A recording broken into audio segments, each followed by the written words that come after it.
Who says I'm about to freak out?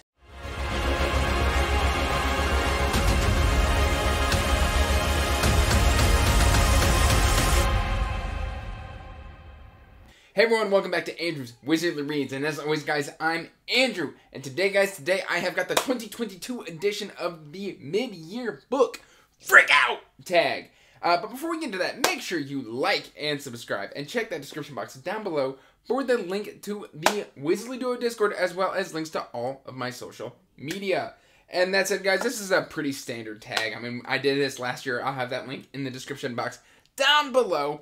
But it's 13 prompts, and it does take some getting through because it requires some thought, because I've read, I think 95 books by this point in the year, which I'm recording this on June 8th of 2022. So it is mid-year. We'll see if I can get it out in June or if it comes out in July. We don't know.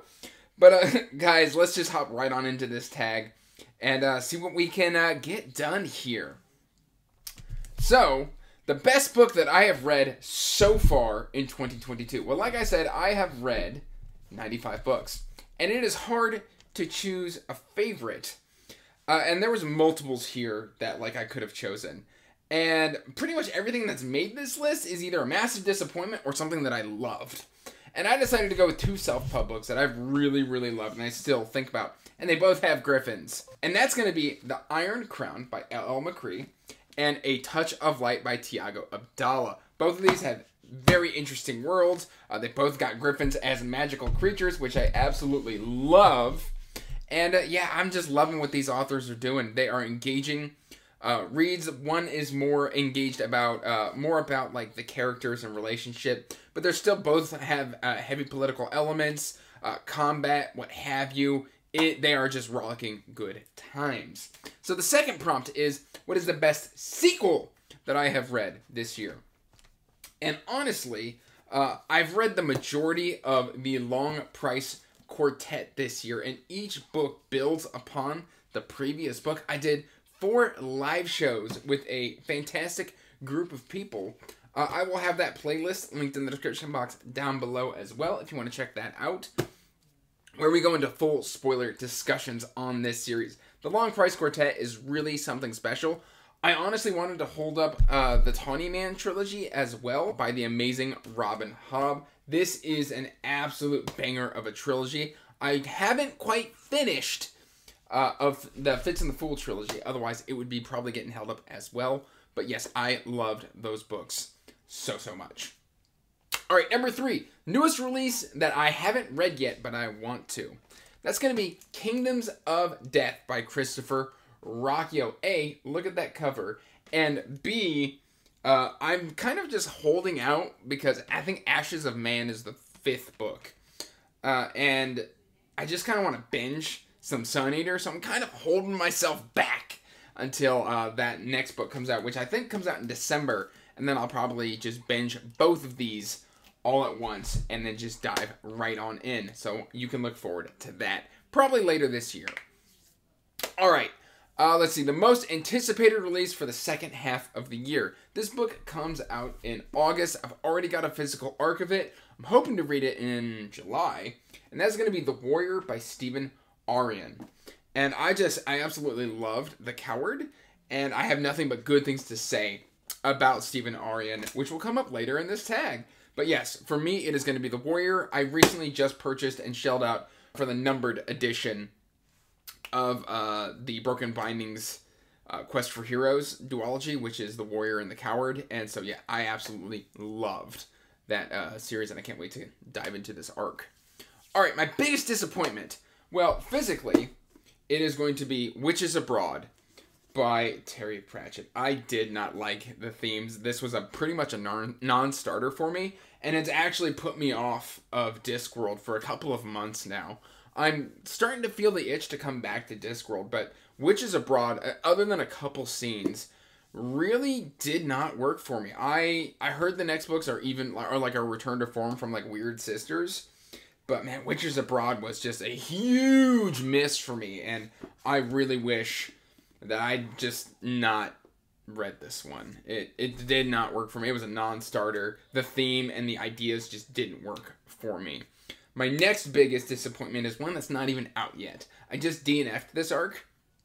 I got it through NetGalley, and I just absolutely... I made it 15% before I had to DNF it. It was very uninspired. There was a whole bunch of stuff that just didn't work for me. I don't really want to get into it, but it's Brian McClellan's In the Lightning of Shadows. This was an absolute disappointment. It was one of my most anticipated books of the year to get a brand new Brian McClellan book, and I didn't like anything about this book.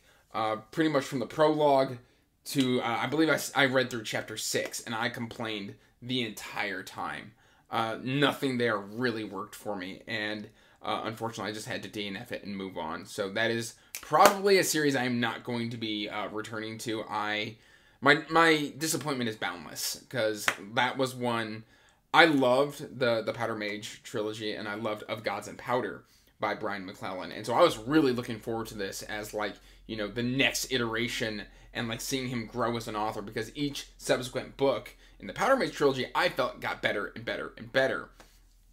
And yeah, this one was just a massive swing and a miss for me. So those are my biggest disappointments. Now my biggest surprise would probably have to be Joe Abercrombie's Red Country. If you've been following the channel since its inception, I have not been the biggest Joe Abercrombie stan. I have not been his biggest advocate or his biggest fan. And now I'm like, yeah, no, give me more Joe Abercrombie. Like, please. This just made everything in the First Law world click. I still need to get to the Age of Madness, but I mean, we'll talk about that a little later. But yes, no, this was a huge surprise for me, because I've always been just kind of fair to middling on the First Law books, and I was like, okay, that was good. Okay, that was book. Okay, I didn't like that. Okay, I've got a critique video for the Best Served Cold. And then The Heroes was just kind of The Heroes. And then Red Country, I just couldn't put it down. I absolutely loved Red Country by Joe Abercrombie. And I know that's kind of a mixed opinion. You either love Red Country or you hate it, because it kind of does the whole Western play on thing, which I think I like fantasy Westerns, which we'll talk about in a minute. All right, and number 7, your new favorite author. And I mentioned this one a little bit earlier. That's going to be Stephen Arian, author of The Coward, The Warrior, the Age of Dread trilogy, and the Chaos Mage kind of books as well. I've got all of them. As soon as I read The Coward, I went and bought all of this man's works. I talk to him on a fairly regular basis on Discord as well. He's just an author that I think I am absolutely going to fall in love with his work, because The Coward was such a huge hit for me. I love that book. I did a dedicated Gush review, which I'll go ahead and link right up in the cards, and you can check that out. I loved that book. All right, my newest fictional crush. Sure, why not? We'll do Viv from Legends and Lattes. That's her right there. Big, strong orc woman. You don't really need to know anything else other than the fact that she can make a good cup of coffee. And what more can you ask for? All right, my newest favorite character. The first one that came to my mind is going to be Sergeant Winter from The Thousand Names. Now, this is a very recent read. And I could say Kel Cressy as well, but I don't want to keep harping on Stephen Arian and just kind of shoving that down your throat. So we're going to go Sergeant Winter from The Thousand Names. I just absolutely love her character arc. I love her motivations. I love her inner strength. I think Sergeant Winter is a fantastic character. I don't know why I got in creepy like that with you, but I did. All right, a book that made me cry. The latest one that made me cry, like that just got me in my feels, would be Of Honey and Wildfires by Sarah Korn. It's either Chorn or Korn. Somebody please let me know how to pronounce this author's name, because it's C-H-O-R-N and that C-H confuses me. I'm going to say Shorn. But it was a fantastic book, beautifully written, just damaging themes. Like, it just gets you right where you live. And it's a fantasy western. And I am falling in love with fantasy westerns. I'm 2 for 2 so far, and I've actually gone out and bought a bunch more. So yes, that one made me cry. Number 11, a book that made me happy. Well, that's going to be Project Hail Mary by Andy Weir. I listened to this audiobook while in the hospital waiting for my son to be born. And I loved everything about that. It was just long enough to where, like, I was entertained during the wait.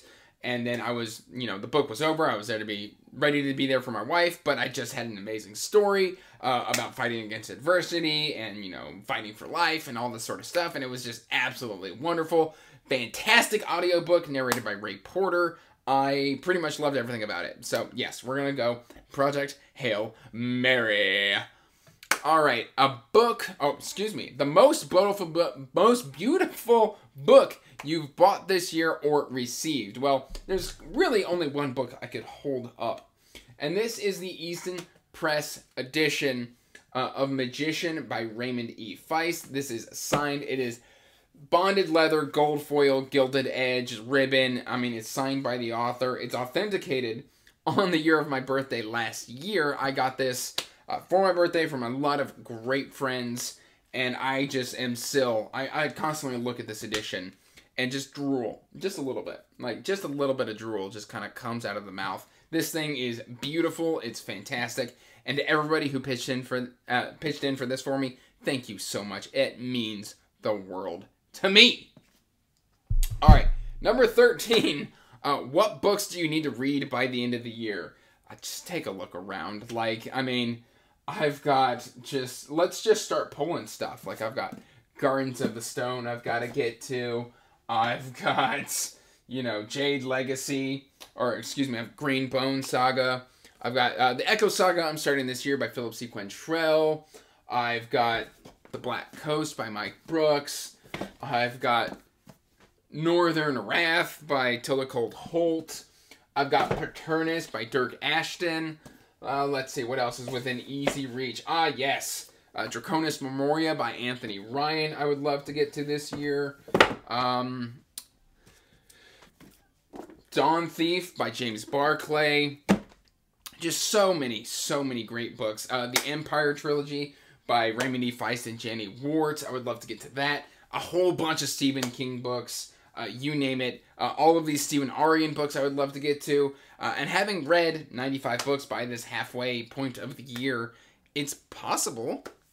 Hey, it's doable. We'll see what happens. With that said, guys, that is the mid-year book Freakout Tag. Please let me know in the comments down below what you think of some of my answers. And let's just have a good old discussion in the comments section. Until next time, peace out. Stay magical. Bye.